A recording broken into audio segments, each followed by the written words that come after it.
जब भगवान की कथा और कीर्तन में आंसू निकलते हैं तो श्रील प्रभुपाद लिखते हैं वो हृदय के मैल को धो देते हैं,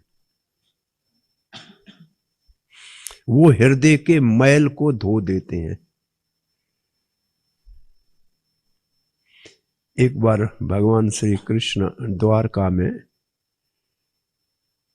भोजन की थाली के ऊपर बैठे थे, रुक्मणी देवी उनको भोजन परोस रही थी, तो भगवान ने हाथ में निवाला लिया लेकिन खाया नहीं, रुक गए। तो पूछा देवी रुक्मणी ने, द्वारकाधीश भोजन खाना रोक दिया?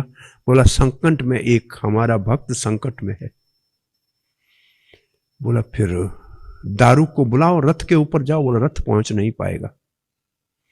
तो गरुड़ को बुला लो। बोला गरुड़ के पहुंचने में भी देर लग जाएगी।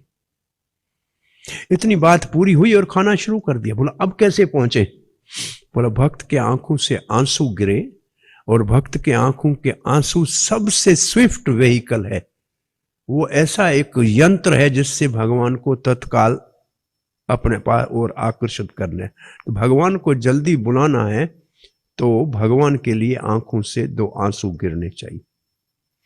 इसलिए परम पूज्य गौर गोविंद स्वामी महाराज कहा करते थे कि चैतन्य महाप्रभु ने करंदन का कॉलेज खोला है। करंदन का मतलब रोने का कॉलेज खोला है